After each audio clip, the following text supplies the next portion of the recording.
വൈദീശ്വരൻ എന്ന് പറയുന്ന ആളെ DGP കൃഷ്ണമൂർത്തി പറഞ്ഞു കേട്ടില്ലേ, അയാൾ ഇദ്ദേഹത്തെ സസ്പെൻഡ് ചെയ്യുന്നതിനുള്ള ഫയലിംഗ് കൊണ്ട് നടക്കുന്ന അന്ന് 1 മണിക്കൂർ മിച്ചം DGP ആയിട്ട് അവിടെ ഈ ഹെഡ്ക്വാർട്ടേഴ്സിലുണ്ടായിരുന്നു സംസാരിക്കുകയാണ്. ഇപ്പോൾ പറയുന്നത് കേട്ടില്ല, അതേ ഞാൻ കണ്ടുകൊണ്ടിരിക്കുകയാണ്. അപ്പോൾ ഇത്രയും തെളിവുകളുണ്ട്. ആ നിലയ്ക്ക് അത് മാത്രമല്ല, വളരെ പ്രധാനപ്പെട്ട ഒരു കാര്യം എനിക്ക് തോന്നുന്നത്, ഈ ചേരാമംഗലം പോലീസ് സ്റ്റേഷനിലെ ഉദ്യോഗസ്ഥന്മാർ മുഴുവൻ പണം വാങ്ങിക്കൊണ്ടിരിക്കുന്നുവെന്ന് ഈ നിശാന്ത് തന്നെ പറഞ്ഞിരിക്കുകയാണ്. അത് തന്നെയല്ല, നമ്മുടെ TP വധക്കേസിലും അതുപോലെ ബാലകൃഷ്ണപിള്ള കേസിലുമൊക്കെ സാക്ഷി ഈ പ്രതിയോട് ഫോൺ സംസാരിക്കാൻ അനുവാദം കൊടുത്തതിന് സസ്പെൻഡ് ചെയ്ത നമ്മുടെ കേരളത്തിലെ പോലീസാണ്.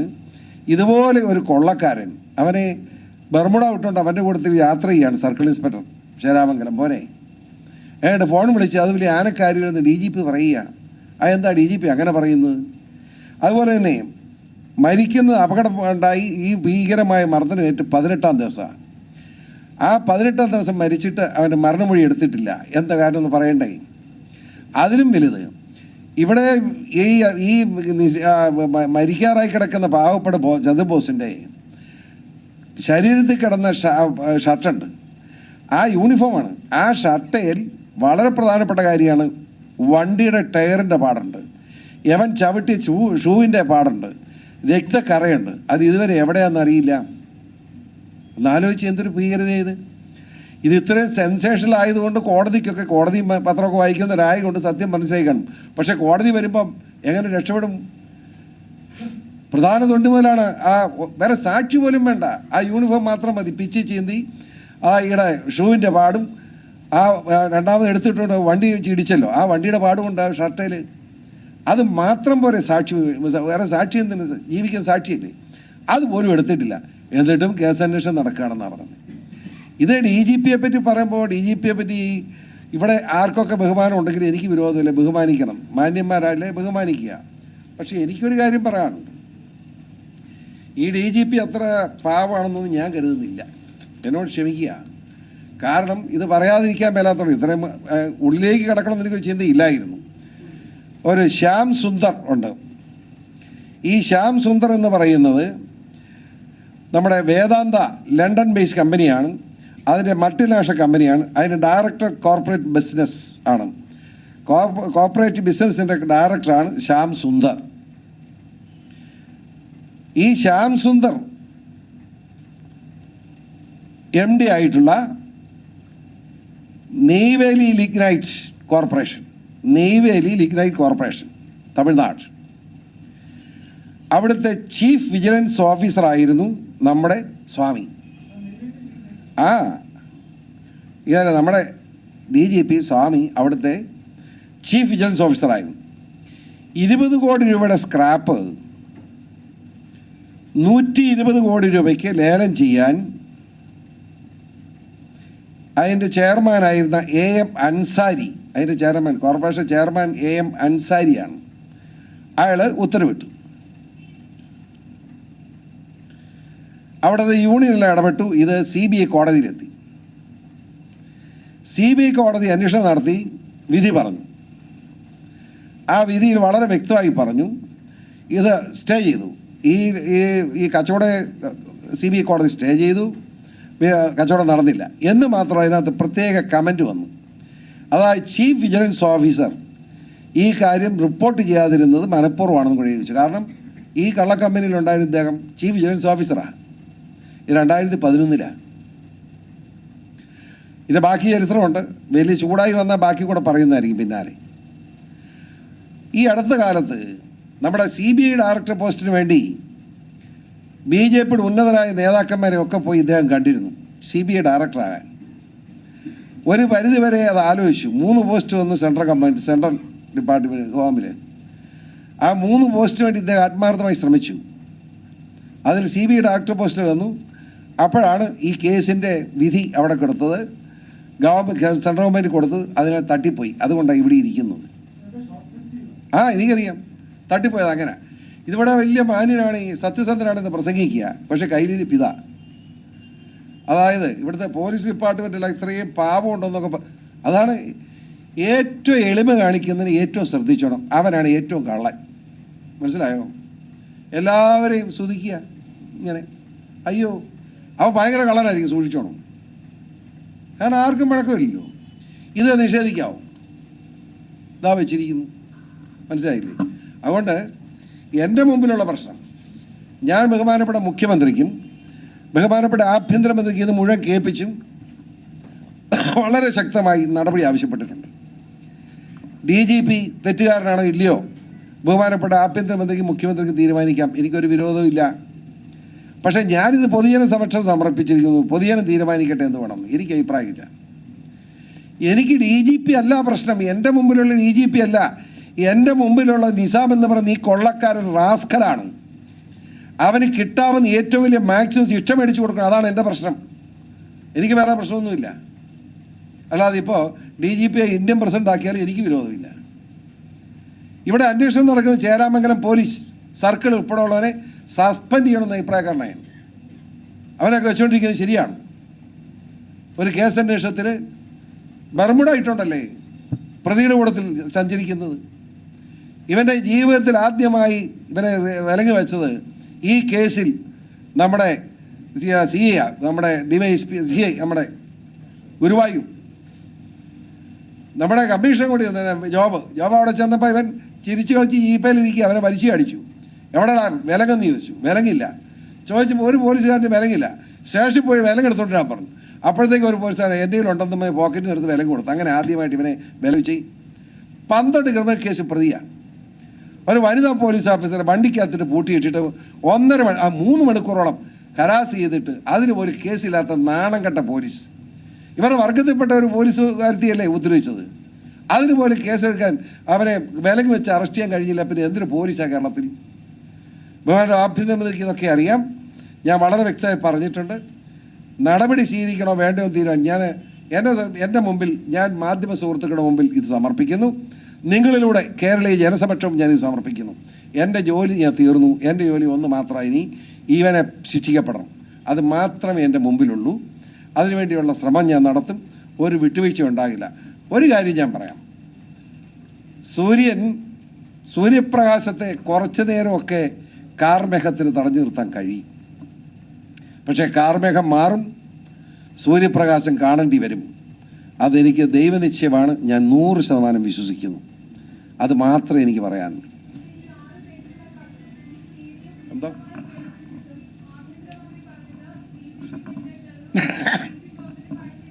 സഹോദരിക്ക് അത് കേട്ടിട്ട് എന്നാ തോന്നുന്നു പറഞ്ഞേച്ചാൽ മതി. ഞാൻ പറഞ്ഞില്ല, ഞാൻ വിട്ടല്ലോ. ഞാൻ പറയാം.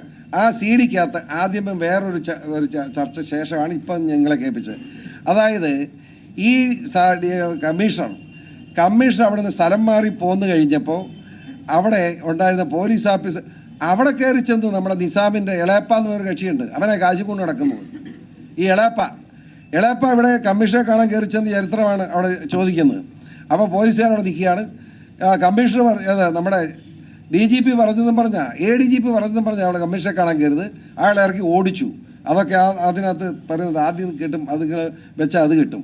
അതിനകത്ത് അവിടെ നിന്ന് പോലീസുകാർ പറയുന്നത് ഇവൻ വന്ന് എല്ലാവർക്കും 100 രൂപ കൊടുക്കാൻ നോക്കുന്നത്. ഏതാ നിസാമിൻ്റെ ഇളയപ്പ കാണുന്നവർക്കെല്ലാം കാശ് കൊടുക്കുക, അവൻ്റെ ജോലി. ഇവിടെ ഭരണ പ്രതിപക്ഷ കക്ഷികളിൽ ഇവൻ്റെ പണം പറ്റുന്നവരുണ്ടെന്ന ഉത്തരവാദിത്തോട് ഞാൻ പറഞ്ഞിരിക്കുന്നു. യെസ്,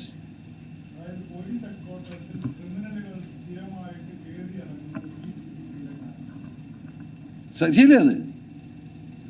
അത് ശരിയല്ലേ? ഞാൻ പറഞ്ഞു ഇവന് ആരാണെന്ന് ഓർക്കണം. ക്രിമിനലല്ലേ വൈദീശ്വരൻ. അവൻ 1 മണിക്കൂർ കൂടുതൽ DGP നമ്മുടെ സ്വാമിയുടെ മുറി കുത്തിയിരിക്കുകയാണ്. എന്തിനാ 1 മണിക്കൂർ ഇവനെ പോലെ ഫ്രോഡിനെ കൊണ്ട് വെക്കുന്നത്?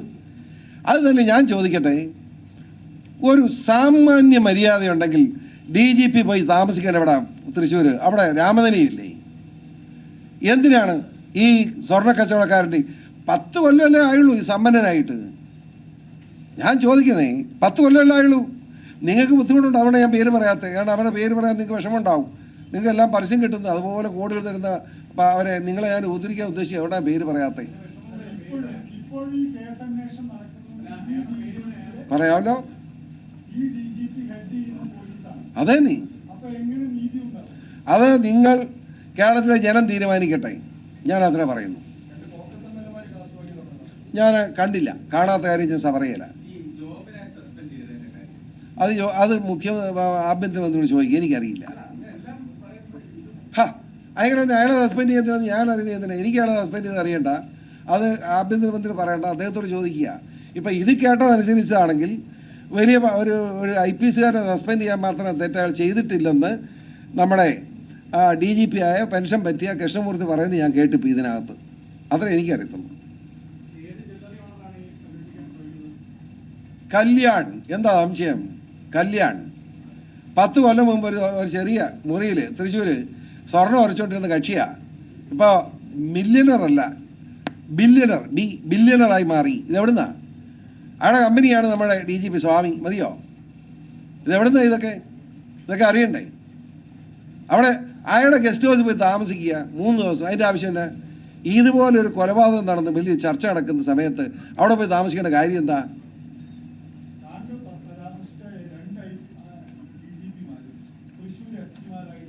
അതെ.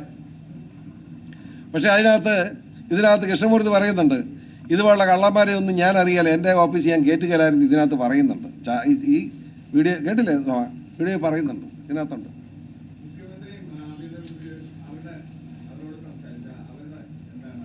അവരുടെ നിലവാരം അവർ പറയട്ടെ. അവർക്ക് ഇപ്പം ഞാനിവിടെ ഇരിക്കുന്നു എന്നുള്ളത് സത്യമാണ്.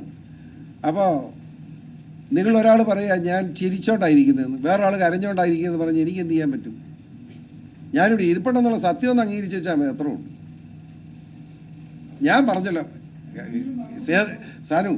സാനുവിന് അറിയാമല്ലോ, ഞാൻ ഇതിനകത്ത് മുഖ്യമന്ത്രിയെയോ ആഭ്യന്തരമന്ത്രിയോ ഒന്നും അല്ല ടാർഗറ്റ് ചെയ്യുന്നത്. എൻ്റെ ടാർഗറ്റ് ഒന്നേ ഉള്ളൂ, ഇനിയും മേലിൽ കേരളത്തിലെങ്കിലും ഈ സമ്പന്നന്മാരുടെ കൊലപാതകവും ബ്രൂട്ടലായ കൊലപാതകം നടത്തരുത്. അവനെയൊക്കെ പിടിച്ചിടണം, അവനെ കയറ് കൊടുക്കാൻ കഴിയുമെന്ന് നോക്കണം എന്നുള്ള സ്റ്റാൻഡിലാണ് ഞാൻ നിൽക്കുന്നത്. എനിക്കതേ ഉള്ളൂ. അത് വളരെ ദുഃഖകരമാണ്. ഇതിനെ സഹായിക്കുന്നവരാരെങ്കിലും ഉണ്ടെങ്കിൽ ദൈവശിക്ഷ വാങ്ങും. എഴുതിയിട്ടോ? ഞാൻ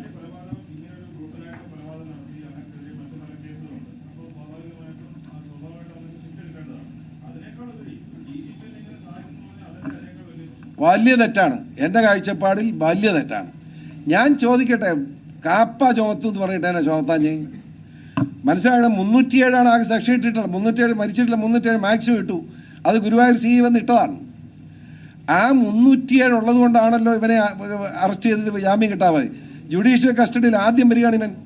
ആ ജുഡീഷ്യൽ കസ്റ്റഡി വന്നപ്പോൾ ബാംഗ്ലൂർക്ക് എന്തിനാണ് കൊണ്ടുപോയത്? എന്താ 307 അന്വേഷിക്കാനല്ലല്ലോ ബാംഗ്ലൂർ കൊണ്ടുപോയത് കോക്കൈൻ കേസ് അന്വേഷിക്കാനാണ്. കോക്കൈൻ കേസ് ഒരു ഉത്തരവാദിത്വം ഇല്ലെന്നാണ് ഇപ്പം നിശാന്തിന് പറയുന്നത്. പിന്നെ ഇവനെ കൊണ്ടുപോയത് ഈ 307 കേസ് പ്രതിക്ക് തൃശ്ശൂർ നടന്നതിന് ബാംഗ്ലൂർ കൊണ്ടുപോകണം, സുഖവാസകേന്ദ്രത്തിൽ കൊണ്ടുപോയാണോ അന്വേഷിക്കുന്നത്? എന്തിനാണ് ഇവനെ കൊണ്ടുപോയത്? ആ കൊണ്ടുപോയ ഉദ്യോഗസ്ഥന്മാരുടെ നടപടി സ്വീകരിക്കണ്ടേ? ഈ കേരളത്തിലെ ജനസമൂഹം തീരുമാനിക്കട്ടെ, അത്ര എനിക്ക് പറയാനുള്ളൂ. ഏതാ? അതെ,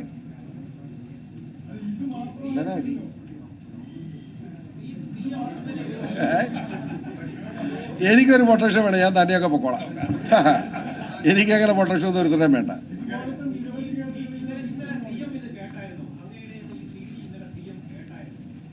CM കേട്ടായിരുന്നു വെച്ചാൽ CID വെച്ച് ഇതുപോലെ വിശദീകരിച്ച് ഞാൻ പറഞ്ഞു കൊടുത്തു. CD എടുത്ത് പുള്ളി അവിടെ വെച്ചു. ഞാൻ രാത്രി ഉറങ്ങാതിരിക്കുക ചോറയെ ഞാൻ കേട്ടോളാന്ന് പറഞ്ഞു. പിന്നെ അങ്ങനെ അടിച്ച് കേൾപ്പിക്കേണ്ട കാര്യം എനിക്കുണ്ടോ? ഉണ്ടോ?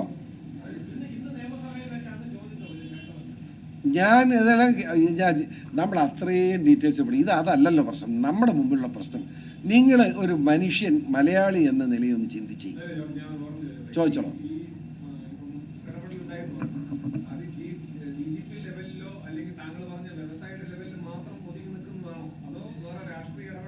ഞാൻ നോക്കി പറയാത്ത കേട്ടോ, ആഭ്യന്തരമന്ത്രി ഇതിനകത്ത് ഇടപെട്ടോ എന്ന് ഞാൻ തിരിച്ചിട്ടും മറിച്ചിട്ടും പലരോടും അന്വേഷിച്ചിട്ടും അദ്ദേഹം ഫോണിൽ പോലും ഇടപെട്ടതായി ഒരു തെളിവ് എനിക്ക് കിട്ടിയില്ല. കിട്ടാതെ പറയാൻ പറ്റുമോ? കിട്ടിയെങ്കിൽ സത്യമായി ഇവിടെ പറഞ്ഞേനെ. വേറെ ആകാം. ഇതിനകത്ത് മന്ത്രി വിളിച്ചതൊക്കെ പറയുന്നുണ്ട്. അത് നിങ്ങൾ സമയം കഴിഞ്ഞവർക്ക് നിർത്തിയത് ഇതിനകത്തുണ്ട്. അല്ല, കൃഷ്ണമൂർത്തിക്കെതിരെ നടപടി ആവശ്യപ്പെടേണ്ട കാര്യമില്ലല്ലോ. DGPയുടെ ഉത്തരവ് അനുസരിക്കുന്ന ആളാണ് കൃഷ്ണമൂർത്തി. അന്നേരം അദ്ദേഹത്തെ ചെയ്യാതിരിക്കാൻ പറ്റുമോ? നിയമവിരുദ്ധ ഉത്തരവല്ലല്ലോ. DGP വിളിച്ചത് ആളുടെ ഉദ്യോഗസ്ഥർ പറഞ്ഞാൽ കേൾക്കണമെന്നില്ലേ? കേട്ടേ പറ്റൂ. കേൾക്കില്ലേ? നമുക്കറിയാമല്ലോ. ജേക്കബ് ജോബ് കേട്ടില്ലെന്ന് നടന്നില്ല. കാരണം അറസ്റ്റ് ചെയ്ത് പോയില്ലേ, രാവിലെ തന്നെ അറസ്റ്റ് ചെയ്ത് പോയില്ലേ. അതിനുശേഷം അതാണ് ചോദ്യം. നല്ല കറക്റ്റ് ക്വസ്റ്റ്യൻ. അതിനുശേഷം ഒന്നും ചെയ്യാൻ ഇവന്മാർക്ക് കഴിയാതിരുന്നത് ഒറ്റ കാര്യമുള്ളൂ, മാധ്യമങ്ങളെ ശ്രദ്ധ. ആദ്യം പഠിക്കുക. നിങ്ങളെ ഞാൻ അഭിനന്ദിക്കുക. അതിനാ നിങ്ങൾ അംഗീകരിക്കാത്ത മാധ്യമങ്ങളെ ശ്രദ്ധ കൊണ്ട് മാത്രമാണ്. ഇല്ലെങ്കിൽ ഈ കേസ് അന്നേ തേച്ച് മാച്ച് കളഞ്ഞേനെ, യാതൊരു സംശയം വേണ്ട. ജോർജ് തെളിവുകൾ പുറത്തുവിട്ടിരിക്കുന്നു. ആഭ്യന്തരമന്ത്രിക്കും മുഖ്യമന്ത്രിക്കും നൽകിയ സിഡിയുടെ പകർപ്പുകൾ മാധ്യമങ്ങൾക്ക് നൽകി. അതായത് MN കൃഷ്ണമൂർത്തി എന്ന DGP ബാലസുബ്രഹ്മണ്യത്തിന് വേണ്ടി ജേക്കബ് ജോബിനോട് ബന്ധപ്പെട്ടോ ഇല്ലയോ? ഇന്ന് അതായിരുന്നു ചോദ്യം. ശ്രീ രാജ്മോഹൻ ഉണ്ണിത്താൻ അടക്കം രാവിലെ പീപ്പിൾ TVയിലൂടെ വെല്ലുവിളിച്ചിരുന്നു PC ജോർജിനെ. ഇപ്പോൾ അത് യാഥാർത്ഥ്യമായിരിക്കുന്നു. ആ സിഡിയുടെ പകർപ്പ് മാധ്യമങ്ങൾക്ക് ലഭിച്ചിരിക്കുന്നു. എന്താണ് കൃഷ്ണമൂർത്തി ജേക്കബ് ജോബിനോട് സംസാരിച്ചതെന്നറിയാം. ആ വാക്കുകൾ കേൾക്കാം.